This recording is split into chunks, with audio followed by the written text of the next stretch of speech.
نعم. النهارده الجلسه الخامسه.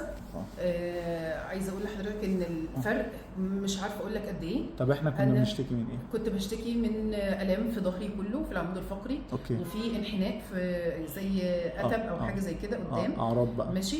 أعراض. كان كتفي الم رهيب، الالم ده ما كانش بيروح، ده الم مزمن بقاله 20 سنه. انا عايزه اقول لك اني اقسم بالله انا ما مصدقه النتيجه اللي انا وصلت لها النهارده. تعب مزمن 20 سنه. 20 سنه. تشخيصات ايه بقى بيتقال لنا؟ تشخيصات طبعا اتقال لي فايبرو واتقال لي روماتويد. قال لنا فايبرو وروماتويد، وكنت بعمل تحليل الروماتويد بيطلع سالب. أوكي. ولكن سرعه ترسيب عاليه، والدكاتره تديني كورتيزون. واخدت ادويه اللي هو الدواء اللي بينقص للمناعه، مش عارفه ينفع. مثبطات مناعه بالظبط.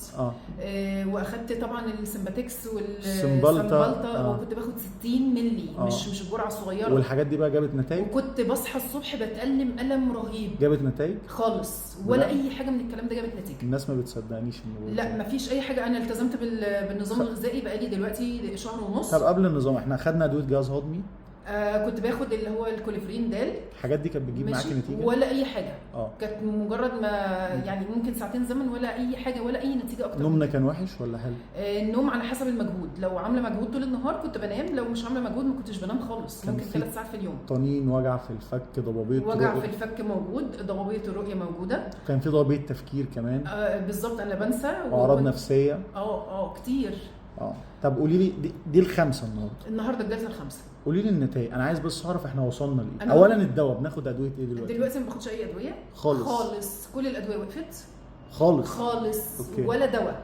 مفهوم. السمبالتا والسمباتكس والهيدروكين والكورتيزون كل ده وقف. فاكره في الكشف قلت لك احنا بنراهن على الصانع اللي هو ربنا طبعا، وعلى صنعته اللي هي الجسم اللي هي اقوى من اي حاجه. بالظبط. استحاله تغيبي ماده عن الجسم ويفرفر ويموت ويما وبتاع، مش اي حاجه، عادي جدا هيعرف يتعامل.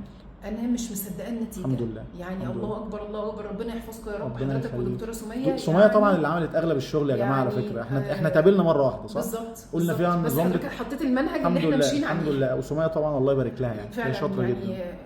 انا مش عارفه اشكرها ازاي، ومش عارفه الشكر ربنا يخليك. لا ما الشكر لله. لا بص الشكر كله لله. حطكم في طريقي، لان فعلا انا كنت بتألم الم رهيب. الناس دايما بتيجي تقول لي احنا شفناكوا صدفه، فبقول لهم مفيش صدفه، انت شفتنا نصيب. بالظبط. هو ده نصيبك. بالظبط. خلاص. يعني دي الخامسه. احنا هنعمل سيشن كمان. بالظبط. وبعد كده هنواظب على الحجامه. ايوه. وبس. وادعي لنا بقى بعد كده. والله بدايكم من اول جلسه بدات وانا بدعي، لان طبعا انا الالم اللي كان في ظهري والانحناء نفسه لا يعني انا في دنيا تانية خالص النهارده. الحمد لله. الموضوع مختلف فعلا. النفس احسن، تركيز، النوم، الكلام ده كله اتحسن. كله احسن فعلا. كله احسن. لما كنت اصحى مفيش انتكاسات الحمد لله. مش قادره اقف ومش قادره لا اصلي ولا قادره، وافضل قاعده مثلا ساعه ونص على السرير لحد ما اقدر اتحرك. لا احنا بنتكلم في معجزه. الحمد لله. ربنا يخليك. ربنا يطمنا عليك. الحمد لله. ربنا يكرمك يا رب.